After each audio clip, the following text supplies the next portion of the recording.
Ótimo. Já deu? Vamos ouvir, então, o doutor Rodrigo fez o pedido para que seja ouvido como testemunha nesse procedimento e, como se trata de um procedimento que tem um interessado que está no exterior, que não, aparentemente não vai participar, né, doutor Leandro? Excelência, vai ser representado, até por conta do fuso horário, para não prejudicar. Tá certo. Então, eu abro, então, para as perguntas diretamente da parte interessada do doutor Leandro e depois eu vou abrir para o doutor Walter, pelo Ministério Público Federal. Doutor Apio, eu gostaria de colocar duas questões de ordem. Pode colocar, doutor Walter. A primeira, doutor Apio, é a questão da competência. Nós sabemos que a competência para ouvir o senhor Tacla Duran como vítima ou como testemunha está perante o Supremo Tribunal Federal, uma ação que foi reconhecida na véspera da aposentadoria do ministro Lewandowski. Então, eu gostaria de suscitar essa incompetência do juízo. Tá. Mas viu, doutor Walter, e isso quero deixar bem claro para o doutor Leandro e também para o doutor Rodrigo, nós não vamos tratar das questões relacionadas naquele procedimento lá envolvendo os parlamentares que detêm prerrogativa de foro. Isso é importante, doutor Leandro. Não podemos invadir uma jurisdição do Supremo nesse caso, como bem ponderou o doutor Walter. Exato. Então, essa questão não vamos tocar, viu, doutor Walter? Ok, perfeito. E a segunda é justamente o escopo da oitiva. Quais são os fatos que nós iremos nos debater, nos debruçar, porque há um pedido do advogado, pedido assim, que para mim é inovador, e ouvir o doutor Tacla como testemunha protegida para fins de utilização de prova no Equador. Eu não sei quais são os fatos do Equador, o processo que corre lá, não tramita aqui no Brasil. Doutor Leandro, poderia só nos detalhar, tá, em deferência e de fato, o doutor Walter precisa saber em que terreno está pisando essas questões. Então, poderia só nos dar um pano de fundo? Ora, excelência. Doutor Walter, aqui eu explico para o senhor o seguinte. Esse pedido foi feito com base no provimento 188 de 2018 da OAB, tá? E principalmente atenção ao direito de ampla defesa. O caso específico do senhor Jorge Glass é o quê? Ele está sendo processado no Equador, entretanto, todas as provas que originaram o processo dele lá foram produzidas em território brasileiro. E é exatamente sobre este ponto que eu quero tentar esclarecer alguns fatos que pudessem estar vinculados especificamente com o caso do senhor Jorge Glass lá no Equador. Por quê? Porque a base do processo dele no Equador é advinda da leniência da Odebrecht e advinda de uma delação específica de um ex-executivo da Odebrecht. Executivo esse que pode ter tido uma comunicação com o senhor Rodrigo ou não, tá? E em virtude dessas informações que sobrevieram nos últimos tempos sobre a viabilidade dos acordos e, principalmente, com base lá na decisão do ministro Lewandowski sobre a viabilidade das provas que foram feitas, o rompimento da cadeia de custódia e tudo mais. Então, na defesa do senhor Jorge Glass, eu entendi pertinente questionar o senhor Rodrigo como uma testemunha, e aqui testemunha protegida por conta não do processo do senhor Jorge Glass, mas por conta do que eu verifiquei na mídia em que ele foi colocado numa qualidade de testemunha protegida a partir do depoimento dele. Então, os fatos vão ser relacionados ao quê? Como foi feita essa negociação, se ele tem conhecimento sobre isso, tá? E como foi feita essa remessa das informações da Odebrecht para a sucursal do Equador, em que há, de fato, uma ação penal em face do senhor Jorge Glass Espeniel. Então, as provas do Equador, elas são única e exclusivamente compartilhadas aqui do Brasil, é isso? Tiradas aqui do Brasil, e aí, com o máximo respeito, foram produzidas perante essa 13ª vara. Tá? Na época, salvo engano, o procurador Orlando Martelo certificou, a pedido da Odebrecht, a existência da leniência, a existência de um acordo de delação premiada do senhor José Conceição, para pegar essa certidão, que foi uma questão inusitada, inclusive, para mim como advogado, e apresentar, né, no Equador junto com um pendrive com as informações que foram apresentadas lá. Então, eu quero tentar verificar se o senhor Rodrigo tem algum conhecimento sobre isso. Tá. O senhor quer a oitiva do senhor Rodrigo Tacla Duran como testemunha? Como testemunha. Tá, vai ser representa, tomado... doutor, o seu Jorge Glass, é isso? Isso, eu represento o senhor Jorge Glass. Tá. Infelizmente, tem que fazer essa representação aqui porque os processos dele estão todos lá. Então, o único meio cabível para a gente poder ampliar a defesa dele, tendo em vista essa inovação na produção de provas com publicação internacional, é por meio dessa vara e desse procedimento. E como testemunha, será tomado o compromisso legal do senhor Rodrigo Takadura? Vai ser tomado compromisso legal, salvo se houver alguma impugnação ao compromisso, que aí nós vamos registrar, alguma contradita. De minha parte, não, senhor. Tá bom. Da sua parte também não, doutora? Tá. Perfeito. Então, eu abro desde logo, em observância do contraditório, ao doutor Leandro e depois passamos ao doutor Walter. Obrigado. Obrigado, excelência. Senhor Rodrigo, uma boa tarde. Eu somente agradeço aqui a presença do senhor para esclarecer esses fatos. Eu vou fazer questões bem objetivas, para ver se o senhor pode auxiliar. Só uma questão de ordem, doutor. Excelência, eu fui testemunha já no Panamá, no México, no Equador, na Suíça. Para te falar, nem me lembro aqui, Andorra, enfim, em vários países. E em alguns deles, quase que dando a volta ao mundo, eu passei a ser perseguido, processado. Em vários deles, felizmente, já foram arquivadas os mesmos fatos das ações penais que o Dr. Walter se referiu aí com relação à suspensão ou não, e que absolutamente vou tratar delas, até porque ali eu sou indevidamente acusado. A minha única preocupação com relação aqui é a questão do princípio de especialidade, em relação à utilização do que for trazido aqui ao conhecimento do juízo pelo Ministério Público Brasileiro em relação, claro, ao próprio Brasil, mas principalmente em relação aos demais países. Uma vez que o Dr. Walter, infelizmente, ele insiste em manter contato fora do conduto legal. Doutor, isso não existe, doutor Takadura. Deu uma falha no áudio. Não comece com verdades. Isso não existe. O senhor Não, falando. Eu não ouvi o que o senhor falou. Desculpe, cortou o áudio aqui. Só, eu lhe ouvi atentamente, doutor Walter. E o senhor está falando de verdade. Eu gostaria de concluir, depois o senhor pode ficar à vontade. Então, esses fatos, eu fui testemunha, não tem problema nenhum em ser novamente, serei sempre que for requisitado. Todavia, o que eu estava colocando a Vossa Excelência é que várias vezes o Ministério Público vem mantendo contato com autoridades no exterior e utilizando certas informações fora do DRCI, e o que eu não quero é que o meu depoimento que seja prestado aqui seja compartido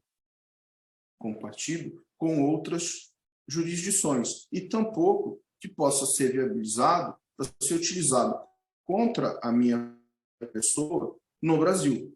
Então, era só isso que eu gostaria de colocar a Vossa Excelência, porque, de fato, a atuação que vem ocorrendo, não só do Dr. Walter, mas de antes, infelizmente é dessa forma que acontece. Então, ele está preocupado com relação à suspensão das ações penais no Supremo Tribunal, entretanto, ele não está preocupado porque ele compartilhou essas ações penais com a Espanha, ele não quer cancelar a cooperação. Ou seja, ele continua me processando fora do Brasil e quer que eu não respeite em relação... Doutor Tacla, o senhor prefere ser ouvido como informante ou como testemunha, só para eu compreender? Pode ser testemunha. Sabe que tudo que puder ele trazer prejuízo pessoal, o senhor não é obrigado, né? Exato. Não, eu só quero que fique restrito aos autos e à jurisdição brasileira o meu depoimento. Não está restrito aos autos. Claro, ao Equador, porém com a devida observância do princípio de especialidade e a imunidade à testemunha protegida. Sim, sim. Só isso. No caso do compartilhamento. O depoimento está reservado para uma finalidade específica. Isso. Também. Tá perfeito. Qualquer questão vai ser solvida mais Não, tarde. Então, só vamos... por isso. Não, tá bom. O senhor prefere como informante ou testemunha? Só Não, pra... vamos testemunho. O que eu vou dizer aqui, é toda a verdade, Excelência. Não há somente a verdade. como testemunho. Exato. Então, doutor Rodrigo, o senhor tem o compromisso de nos dizer somente a verdade. Passo a palavra ao doutor Leandro. Obrigado, Excelência. Doutor Rodrigo, qual era a função do senhor na Odebrecht? Advogado. E o senhor chegou a trabalhar pela Odebrecht no Equador? No Equador, não. Na época da deflagração da Operação Lava Jato, o senhor ainda trabalhava na Odebrecht? Sim, inclusive atuei defensivamente, razão pela qual eu, inclusive, algumas perguntas que o doutor vier fazer, eu talvez não possa responder por se afeta ao sigilo profissional. Perfeito. Na época da deflagração dessa Operação Lava Jato, qual foi o reflexo internamente na empresa? Bom, em um determinado momento, muitos executivos e até mesmo uma série de advogados internos, todos estavam empenhados em defender a empresa. Claro, a operação afetou diretamente toda a atividade comercial da empresa, tanto no Brasil como em outros países. Principalmente a partir de algumas prisões, o desequilíbrio era grande, causado por algumas prisões alongadas, executivos que normalmente relatavam aos advogados que vinham sendo constantemente forçados, humilhados a delatar, porque até aquele momento a própria empresa ainda não havia cedido, nem concordado em fazer um acordo. Na realidade, naquele momento aí, pré-acordo, 2015, por aí, na verdade, mais que advogados, a gente foi bastante psicólogo. Certo.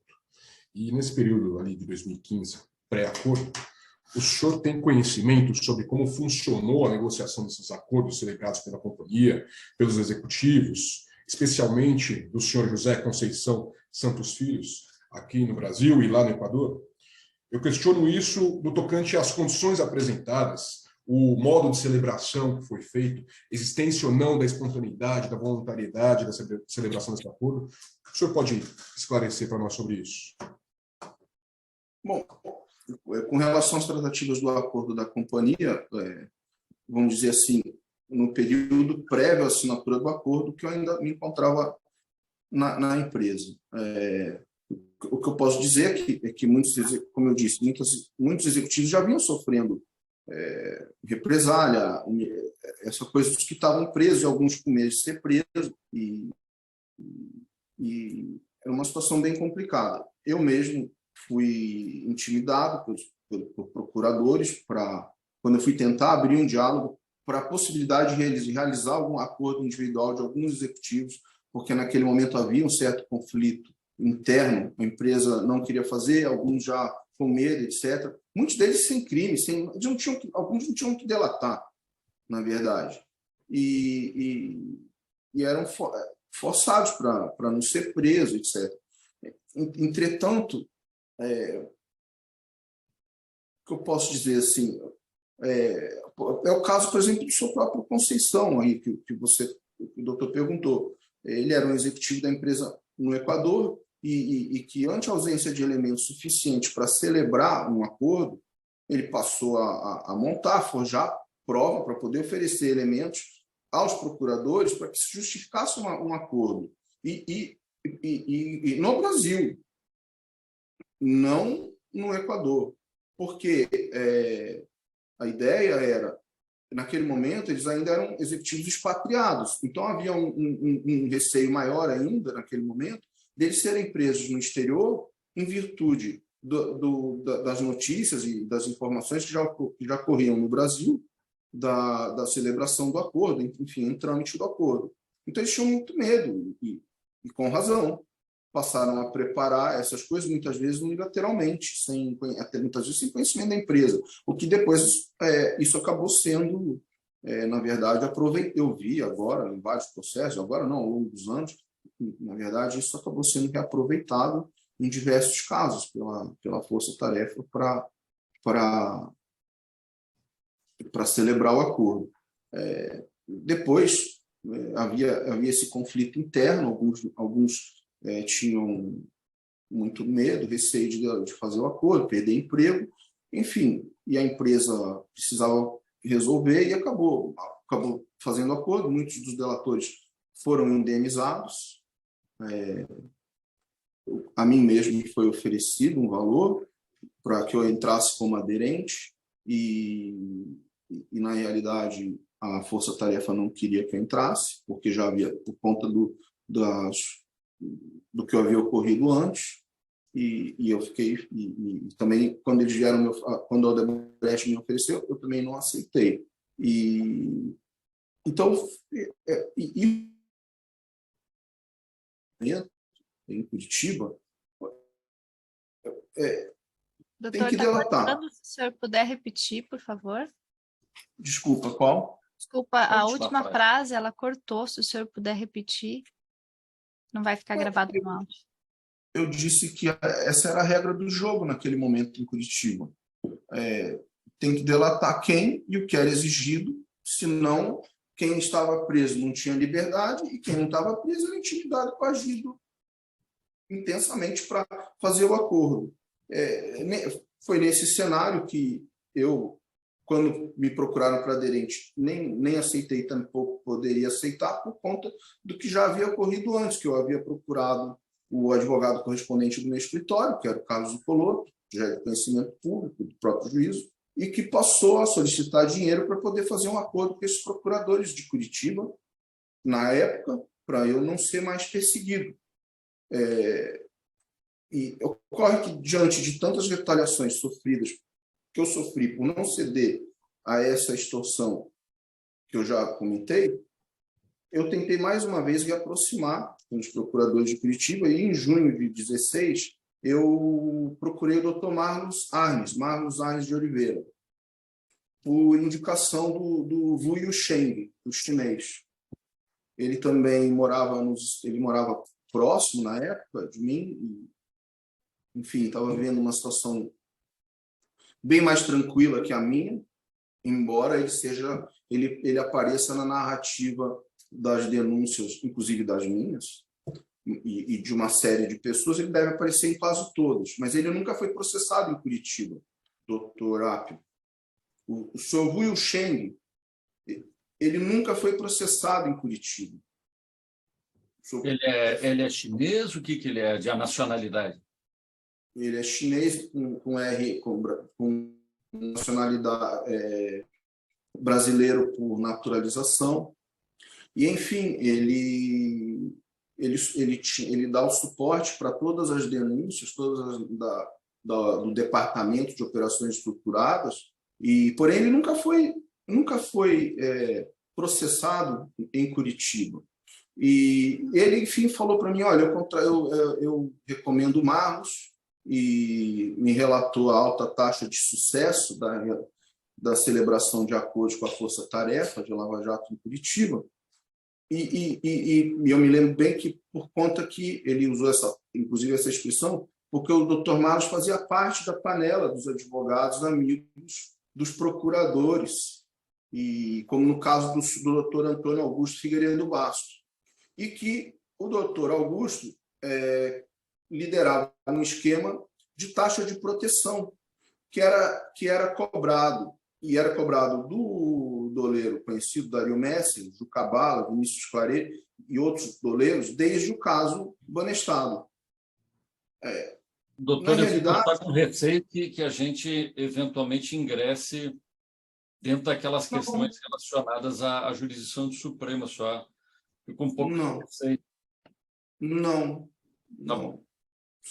São inclusive momentos diferentes. Aquele caso foi antes, com o Carlos Coloto. Isso aqui foi um segundo momento, como eu disse, foi o Marlos Arnes. Tá certo. Enfim.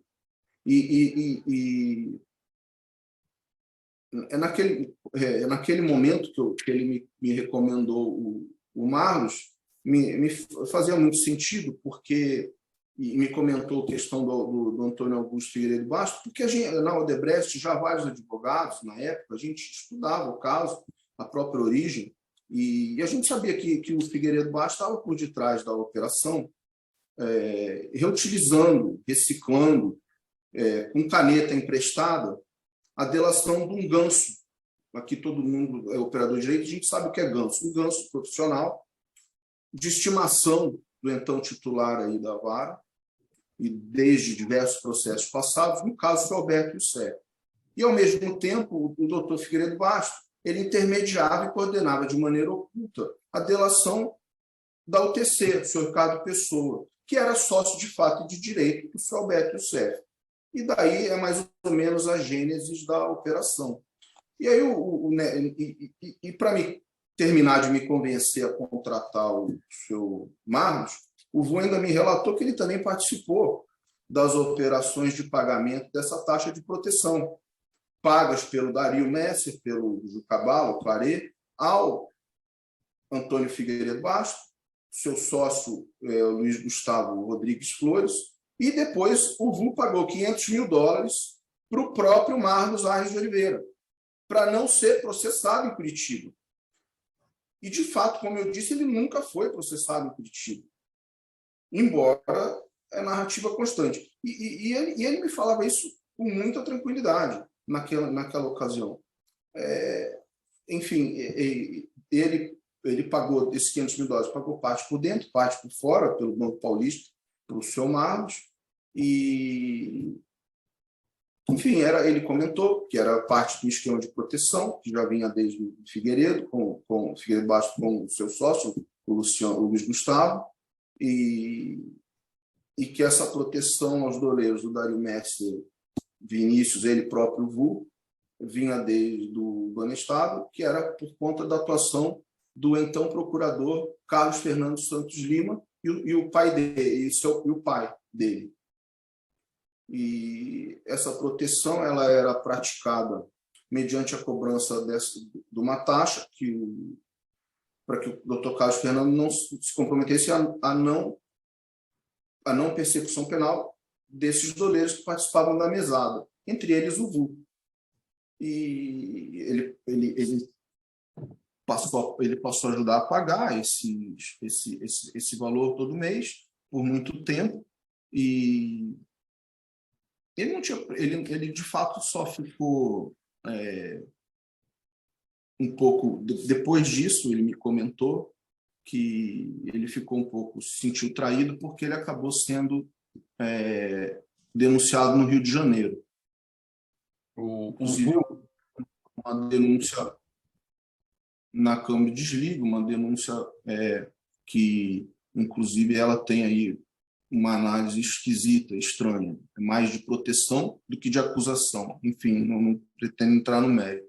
Mas, enfim, depois disso, isso ainda antes de acontecer a denúncia contra ele havia me comentado que ele recebeu os pagamentos, ele também recebeu $750 mil do seu Figueiredo Bastos, do seu Luiz Gustavo Rodrigues Flores, enviado desde uma conta no Banco Vontobel, na Suíça. Eu tenho o número da conta, depois, se o juiz entendeu, eu posso dizer o número aqui também.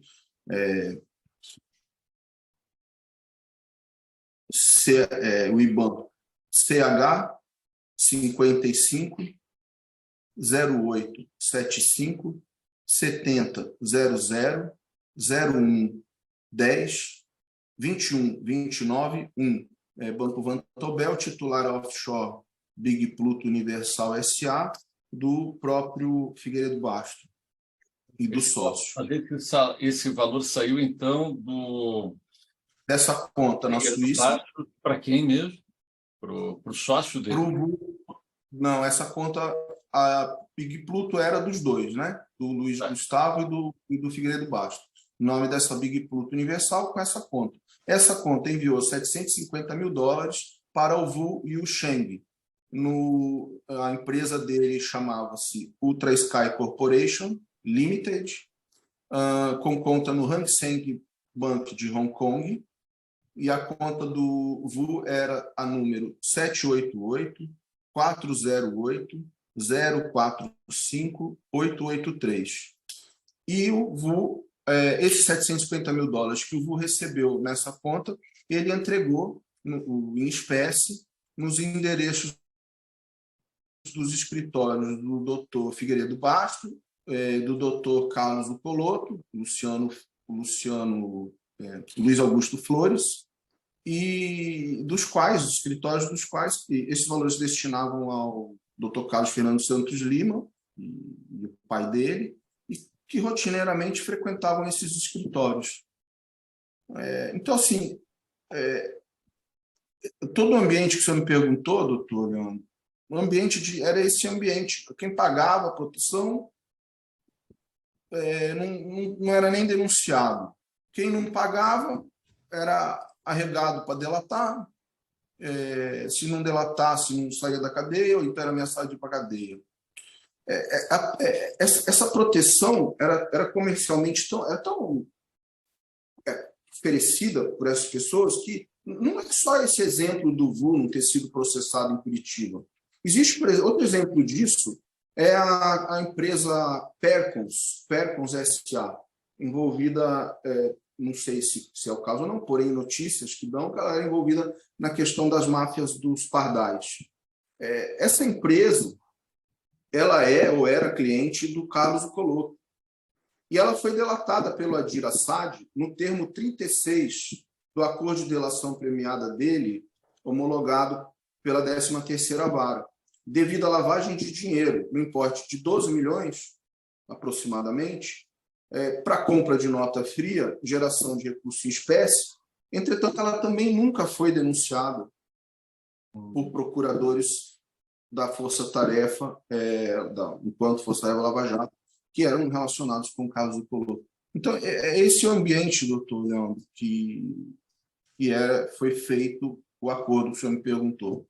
O senhor falou que havia, então, uma certa promiscuidade ali entre os agentes e os advogados e eventuais acusados, então. Mas isso, então, não está diretamente relacionado com os 2 parlamentares que estão sendo investigados em Brasília. São questões que não afetam a jurisdição do Supremo, então. Não. Isso era uma questão que vinha desde o caso do Banestado, o doutor Carlos Fernando Santos Lima, o pai dele. Como é que é o nome do pai dele? Não sei. Isso me contou, nem sei se pai é pai ou apelido, né? Enfim, foi a expressão que o VU, quando me contou, colocou. E ele colocou os pagamentos, inclusive, foram 3 pagamentos, os 750 mil dólares que ele recebeu. Eu tenho aqui anotado, excelência. Foi, primeiro, em 20 de maio de 2016, foram transferidos 400 mil dólares da conta do Figueiredo Basto para a conta do VU. Em 7 de junho de 2016, foram transferidos 230 mil dólares da mesma conta do Vantobel Suíça, do Figueiredo Basto, do Pluto, para Ultra Sky, no Hang Seng, Hong Kong, do VU. E 120 mil dólares em 17 de junho de 2016, também da mesma conta para a mesma conta. Esse dinheiro todo ele pegou e entregou em espécie nos escritórios do Figueiredo Basto, do sócio Luiz e do Carlos Ucoloto. Segundo ele, para o Dr. Carlos Fernando Santos Lima, taxa de proteção. E esse chinês, esse sino brasileiro, esse senhor Vu, ele mora aqui no Brasil ou mora fora do Brasil? O senhor sabe, doutor Rodrigo? Na ocasião, ele morava nos Estados Unidos, em 2016. Então, perfeito. Doutor Leandro, pode prosseguir. Obrigado, excelência. Senhor Rodrigo, o senhor, no meio da fala, o senhor disse que foram forjadas provas unilaterais pelos colaboradores. O senhor sabe se o colaborador José Conceição Santos Filho participou disso? Se ele foi procurado por esse advogado Maros, por essa equipe ali de agentes públicos e advogados para poder contornar o acordo dele? O senhor tem essa informação? O senhor acredita que sim, dessa realidade dentro da Odebrecht? Não, a realidade que tinha ali, ele não é diferente dos outros na ocasião, isso era um sentimento todo da empresa, e ali todos se comunicavam. Eles tinham receio de ser presos, porque já haviam outros presos, o próprio Marcelo de... Cortando a ligação. Essa era a situação. Então, eles começaram havia um conflito, porque alguns queriam fazer o acordo, inclusive, como eu disse, sem ter o que delatar. Era o receio.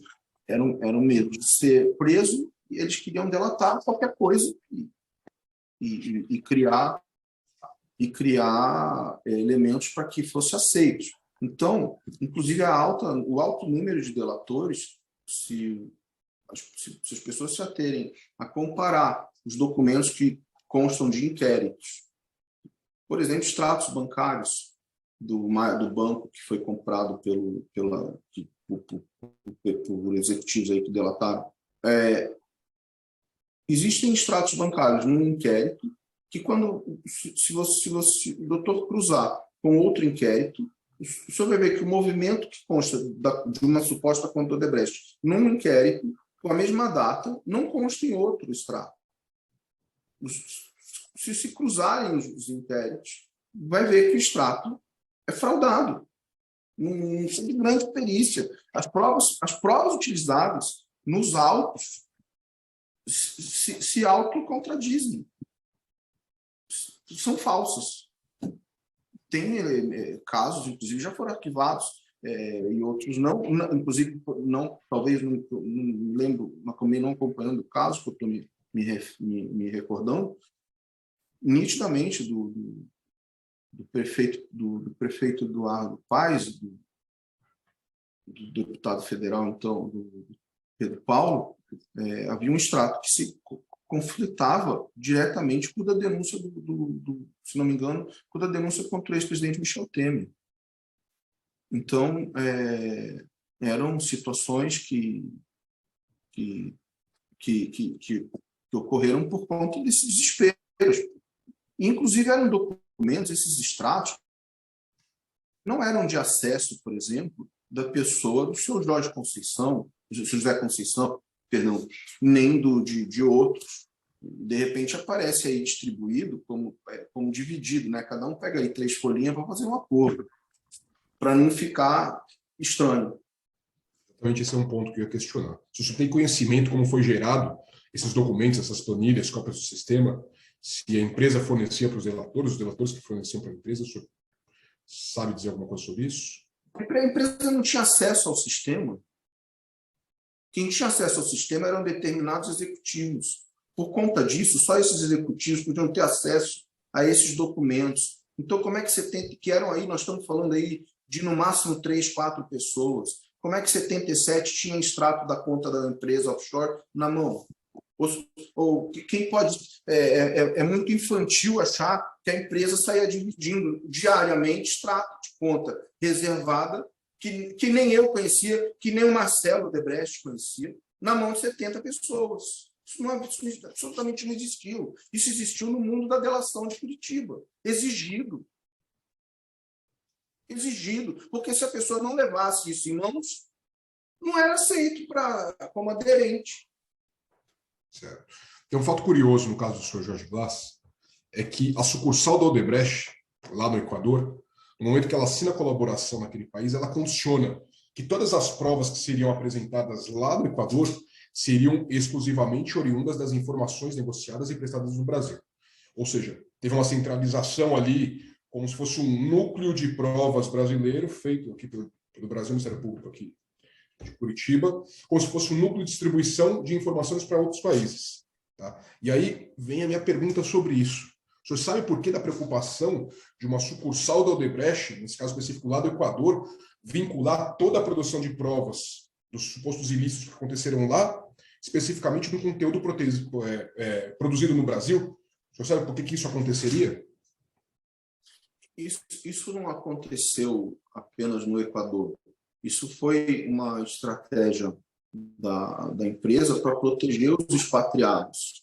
Inclusive, a própria cláusula de reserva de 6 meses, que consta do acordo de leniência, foi para isso, para dar tempo das pessoas não serem presos, poderem sair, retornar ao Brasil, inclusive preparar, como prepararam aí, pendrive e coisas assim por diante. E, como eu disse, isso foi gerado unilateralmente.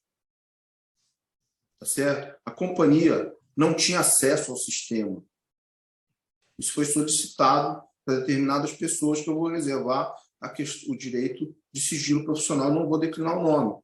Porém, a companhia, o senhor Marcelo Odebrecht, Emílio Odebrecht, a diretoria, os acionistas, os 70 e poucos delatores não tinham acesso nem para abrir o sistema para poder forjar.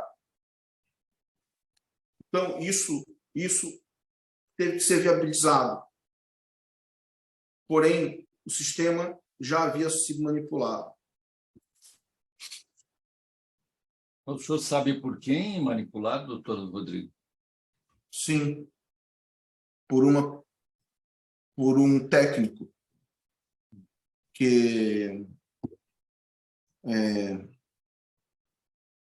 vou lembrar o nome aqui. Ele é irmão de um delator que acabou não sendo denunciado, que é ele é irmão do Luiz Eduardo da Rocha Soares. O nome dele é Paulo. Eu não me lembro. Paulo da Rocha Soares, eu não me lembro se ele tem um nome composto. Claro. Inclusive, excelência, na própria perícia da Polícia Federal, que o então titular da vara tentou correr para produzir aí, na época que eu questionei no Congresso essa questão, a própria perícia tem o e-mail, tem o IP que entrou no sistema. Porém, e a própria perícia que eu fiz aqui para minha defesa e tudo, que acabei não ser necessário, mas ela demonstra-se que foi adulterado antes, durante e depois do bloqueio dos sistemas. E a realidade é que, quando chega para fazer o acordo, quando abre-se isso daí, não tinham coisas que teriam que ser adaptadas, que foram adaptadas. A cadeia de custódia não foi preservada de forma alguma. Mas por que tudo isso? Qual é que era o alvo dessa questão toda? Só para eu compreender por que essa movimentação toda. Antes ou depois, para poder atender a solicitação do Ministério Público, que exigia determinados elementos, que se existiam, haviam sido adulterados. Então, foram forjados. Tá bom. Doutor Leandro, o senhor está com a palavra. Mais alguma pergunta? É porque é um universo muito amplo de informações. O doutor Rodrigo talvez seja a pessoa que melhor conhece, o que mais bem conhece todo esse contexto probatório. Enfim, eu alimento a expectativa e a esperança de um dia poder ouvi-lo presencialmente aqui na vara. Eu acho que o Brasil inteiro merece isso, os cidadãos brasileiros, as pessoas que querem apurar a verdade, sem nenhum tipo de barreira ou nenhum tipo de acobertamento, né? Nós todos queremos um dia ouvi-lo presencialmente.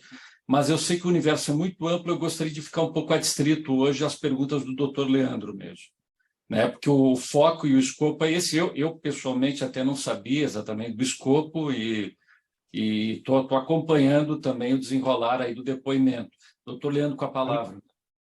Excelência, a princípio, sem mais perguntas, por conta desse complexo cenário que foi exposto pelo doutor Rodrigo, vou fazer uma análise com mais calma e, posteriormente, se for o caso, eu peço uma requisição para complementar algum tipo de informação, mas, a princípio, informações vinculadas ali ao senhor José Conceição e ao método de leniência da Odebrecht, como foi feito, como foram geradas essas provas, me parece que ficou um pouco claro aqui sobre algumas irregularidades. Mas, a princípio, sem mais perguntas, excelência, agradeço. É um cenário bastante amplo. Doutor Walter, por favor. Obrigado. Doutor Rodrigo, o senhor falou aqui sobre uma existência de um balcão de negócio de delações. Que prova que o senhor tem para fazer esse tipo de alegação? Balcão de delação. Como é que é a pergunta, doutor? O senhor comentou sobre um suposto balcão de negócios de delações e colaborações premiadas. Uhum. O que o senhor tem efetivamente para comprovar esse tipo de alegação que o senhor fez? Esses pagamentos. O Quais senhor, pagamentos? o senhor sabe que o Figueiredo Bastos já reconheceu isso. Não, não sei. Então, o senhor procure no banco de dados do MP, porque o senhor Figueiredo Bastos já reconheceu que recebeu o dinheiro. Porém, a narrativa do Ministério Público parou na hora de onde está entregue o dinheiro. O senhor Dinheiro sabe de quem? disso? Não, o senhor não está falando. O senhor é testemunha disso. Eu estou lhe perguntando. O senhor não me faz perguntas. Eu vou lhe responder. Não estou fazendo pergunta, eu estou lhe afirmando. O doutor Figueiredo Bastos reconheceu que recebeu $750 mil do VU. Quem? VU Yu Sheng. Ok. Ele reconheceu. Se o senhor tiver dúvida do que eu estou falando, eu lhe digo. E se o senhor quiser, também lhe provo. Porém, a questão é a seguinte: esse pagamento foi para a taxa de proteção do senhor Carlos Fernando dos Santos Lima. Como o senhor Juca Bala, eu vou lhe responder. Como o senhor Juca Bala, Vinícius Claret, também já declarou que pagava os $50 mil. Essa movimentação estão nas contas do VU. Como eu paguei $600 mil para o senhor Marlos Arnes. O VU nunca foi processado. A Percos nunca foi processada. E o Vinícius Claret, o Dario, os demais doleiros nunca foram processados em Curitiba. Isso é fato. É sobre isso que eu estou falando. Esse dinheiro transitou como? Transitou da mesma forma que as denúncias narram aí. Da mesma forma. Foi transferido dinheiro em espécie, foi transferido dinheiro da conta, esse caso, da Big Blue, para a conta do Vu Yu Sheng, que transformou em dinheiro e levou e entregou no escritório do Figueiredo Bastos, do Carlos Zucoloto e do sócio deles. Se o senhor acha que isso é insuficiente, o senhor me perdoe, o senhor não deveria ter me acusado e nem sustentado a denúncia, porque é a mesma forma que eu estou sendo acusado. Dizem que eu fui numa garagem para receber e entregar dinheiro, mas não tem herb, não tem registro de portaria e não tem câmera. Tá. Então, eu espero, doutor Walter. Os $16 milhões que o senhor tem em Singapura, qual que é a origem? Estão lá e declarados. Nunca paguei ninguém. Qual é a origem? Aí na DCBE, o senhor sabe disso. Na minha DCBE, aí, no meu imposto de renda, a origem é meu trabalho. Eu vou ter que interferir. Eu vou ter que interferir, desculpe, porque assim nós estamos perdendo um pouco da objetividade no questionamento. Eu entendo totalmente a posição de... Para me acusar, porque ele é suspeito. Rodrigo é advogado, o doutor Walter, um procurador experiente, então, assim, se nós pudermos ser mais objetivos, que nós estamos perdendo um pouco o foco. Pelo que eu entendi, o doutor Leandro estava focado na questão lá do Equador. Né? Concordo, senhor. Então, nós estamos pegando um cenário amplo, como eu disse, um dia nós vamos ter oportunidade. Eu tenho absoluta tranquilidade, confiança, tranquilidade de espírito, que um dia nós vamos ouvir presencialmente aqui o doutor Tacla com ou sem obstáculos. Nós vamos com calma. Se levar 10 anos para ouvir, nós vamos levar 10 anos. Não há problema nenhum. Eu pretendo ficar aqui muito tempo.